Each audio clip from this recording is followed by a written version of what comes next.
Ladies and gentlemen, friends and colleagues, welcome to the 10th academic event of Belgrade Security Forum. The academic conference is a unique feature of Belgrade Security Forum that sets it apart from other security forums.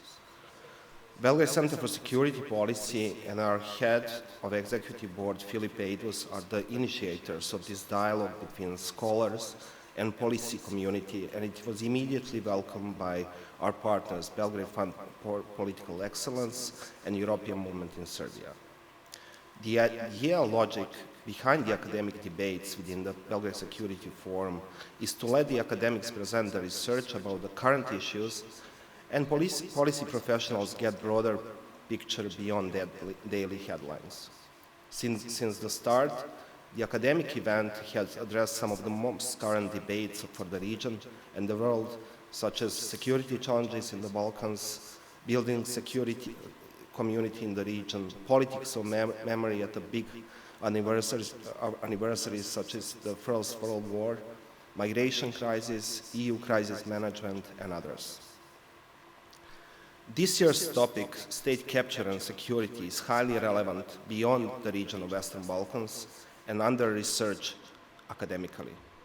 Most of the academic literature deals with the examination of singular country issues or focus on most visible governance sectors such as economy, energy, media, and political sector, while the links between security and the state capture remain under research.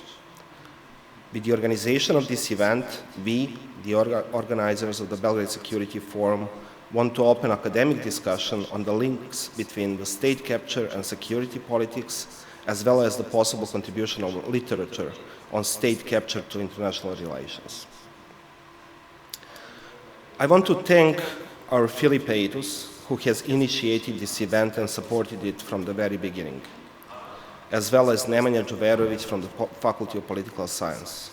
It is in this collaboration that the papers presented at the Belgrade Security Forum are published at the most renewed international relations journal of regional security. Also, this event would not be possible without the years-long work and engagement of Isidora Stakic, our academic event coordinator, and I want to thank Isidora for all the years' work invested in academic event. Also, special thanks goes to two conveners of this year's conference, Professor Dusan Pavlović and Sonja Stojanović-Gajić. This discussion and all discussions of the academic event are made possible with the support of Open Society Foundation and the OSCE mission to Serbia.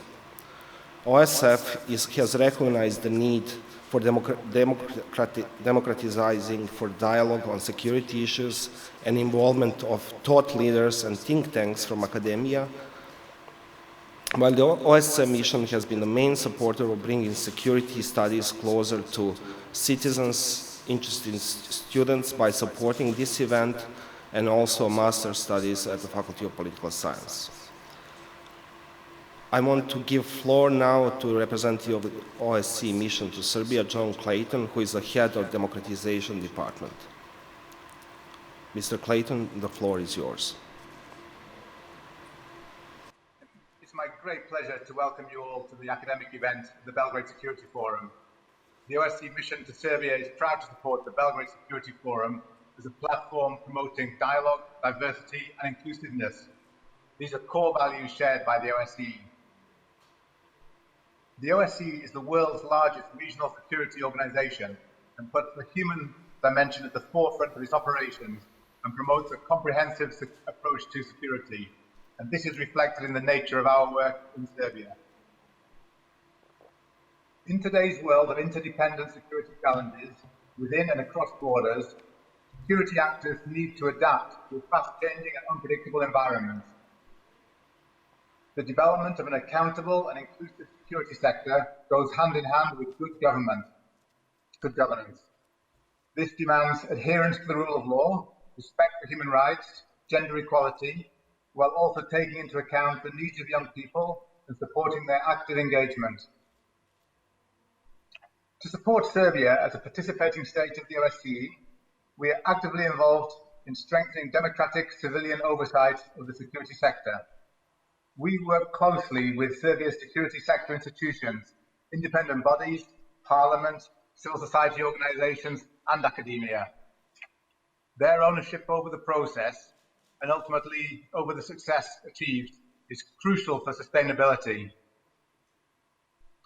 We are highly grateful to the Swedish International Development Cooperation Agency, SIDA, which has made this joint endeavour possible. I particularly appreciate their continued and reliable support of this process, which allows us to take a long-term and sustainable approach to achieving our goals.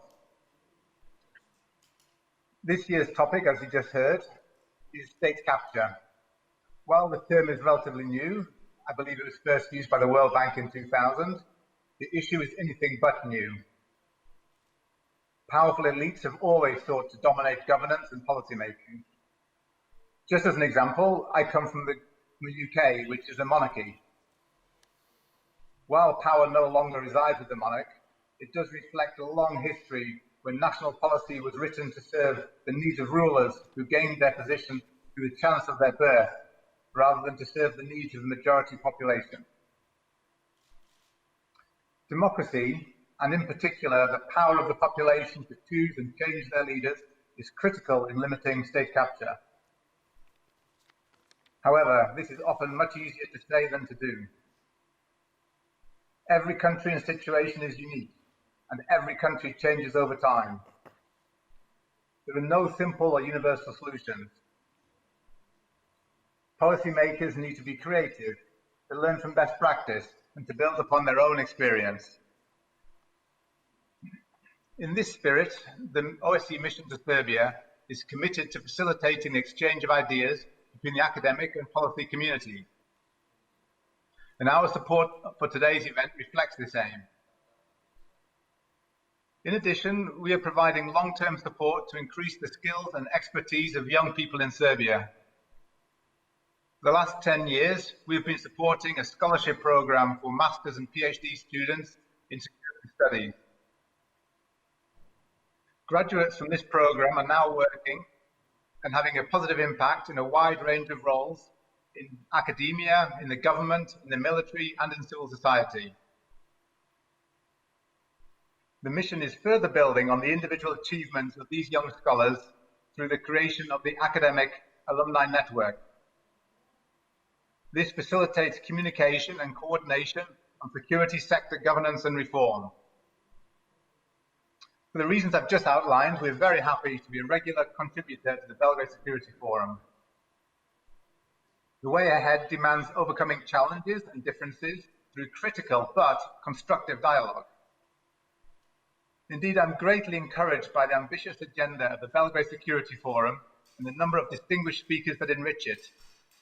Once again, thank you for joining us, and I look forward to a fruitful exchange of ideas today. Thank you.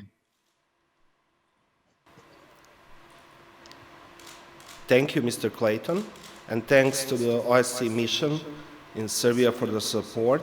I hope that we will continue this cooperation in the future too.